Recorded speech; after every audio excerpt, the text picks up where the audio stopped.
की रोटी बनाकर अपने हाथ से ठाकुर जी को भोग लगा। भगवान की पूजा अपने हाथ से करना चाहिए, अपने कर कमलों से करे तो ज्यादा आनंद आता है। और थोड़ा सा धन बढ़ जाए, थोड़ी सी संपत्ति बढ़ जाए, हम लोग क्या करते, महाराज जी क्या बताए, समय नहीं है पूजा करने का, टाइम ही नहीं। पंडित जी मैं ऑफिस जा रहा हूँ, मुझे काम है, आप पूजा कर दीजिएगा। आचार्य जी को बुलाकर सामग्री दे दिए, निकल गए, बोले कोई फायदा नहीं। अरे कुछ भी न हो, फिर भी आप अपने से ठाकुर जी के चरणों में हाथ जोड़ करके बैठ जाइए, अपने हाथ से पूजन करिए, ठाकुर जी प्रसन्न होंगे। राजा अम्बरीश सवै मनः कृष्ण पदारविंदयो वचांसि वैकुंठ गुणानुवर्णने करो हरि मंदिर मार्जनादिषु सुखिं चकार चित् सत्कथोदये। सज्जनों, राजा अम्बरीश अपनी पत्नी के साथ मजीरा लेकर के भगवान के मंदिर में कीर्तन करते थे, अपने हाथ से ठाकुर जी की सेवा करे। और चक्रवर्ती सम्राट थे, कहीं भी कथा होती थी तो राजा अम्बरीश धीरे से बैठ करके श्रोता बन जाते थे। परिणाम ये हुआ कि राजा अम्बरीश की रक्षा के लिए भगवान नारायण ने अपना सुदर्शन चक्र लगा दी थी।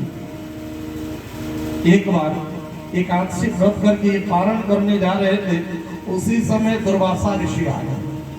तो नियम है कि किसी गृहस्थ के दरवाजे पर यदि किसी संत का पदार्पण हो, कोई संत महात्मा आ जाए, तो नियम ये होना चाहिए जब तक महात्मा भोजन न कर दे, संत को भोजन न करा दे, अपने भोजन न करे।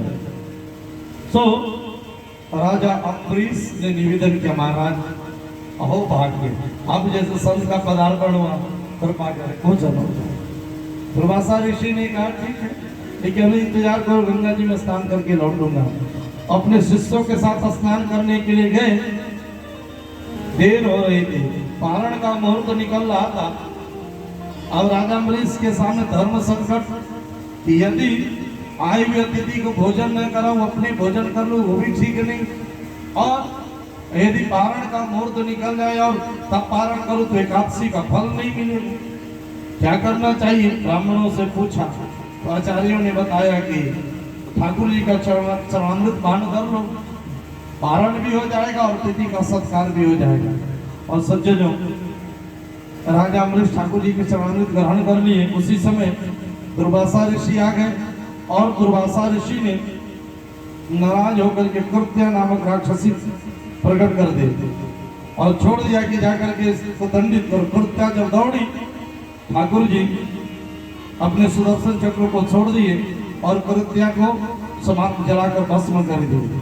और करने के बाद सुदर्शन चक्र दुर्वासा ऋषि के पीछे लगे। दुर्वासा तद्रुवी भीतर इक्षु प्राण परिश्रया भागने लगी। और दुर्वासा ऋषि जहां जाए सुदर्शन चक्र पीछे लगा है।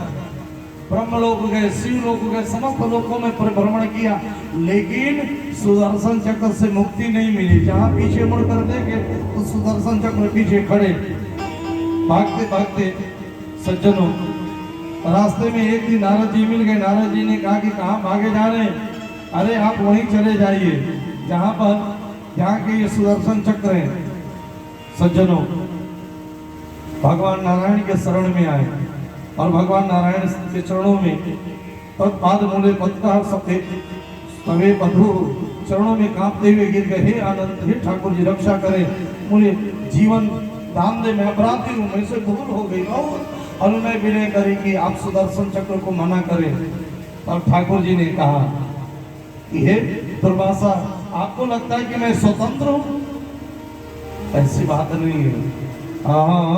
भक्त पराधीनो स्वतंत्र साधु ग्रस्त हृदय भक्त जन प्रिय। मैं अहम भक्त पराधीन हूँ, मैं अपने भक्तों के पराधीन हूँ। मैं वैसे भक्त जिनका एकमात्र आश्रय मैं ही हूँ, और ऐसे साधु स्वभाव भक्तों को छोड़ करके ना तो मैं अपने आप को चाहता हूँ, ना अपनी अर्धांगिनी लक्ष्मी तक को मैं नहीं चाहता। भगवान कह रहे कि जो मेरे भक्त सब कुछ छोड़ करके मुझे ही अपना सब कुछ माने हुए, उनके फंसे बहुत धर्म है। मैं उन भक्तों के सामने लक्ष्मी को भी छोड़ सकता हूं, इसीलिए हे दुर्वासा, आपने अम्बरीश जैसे धर्मात्मा राजा का अपराध किया है, आप उन्हीं के पास जाए। और सज्जनों, ठाकुर जी की आज्ञानुसार दुर्वासा ऋषि फिर पृथ्वी लोक पर आए। 1 वर्ष का समय बीत चुका था और इस 1 वर्ष बीतने के बाद भी राजा अम्बरीश खड़े थे, हाथ जोड़ करके कि मेरे दरवाजा से अतिथि एक संत भूखे चले गए, जब तक उनको भोजन नहीं कराऊंगा मैं भोजन नहीं कर सकता। सुदर्शन चक्र पीछे लगे हुए दुर्वासा ऋषि वापस आए, सुदर्शन चक्र को हाथ जोड़कर निवेदन किया अम्बरीश राजन ने कि हे सुदर्शन भगवान, यदि मन कर्म वचन से मैंने ठाकुर जी की सेवा करी है, आप इन्हें अभय प्रदान करें।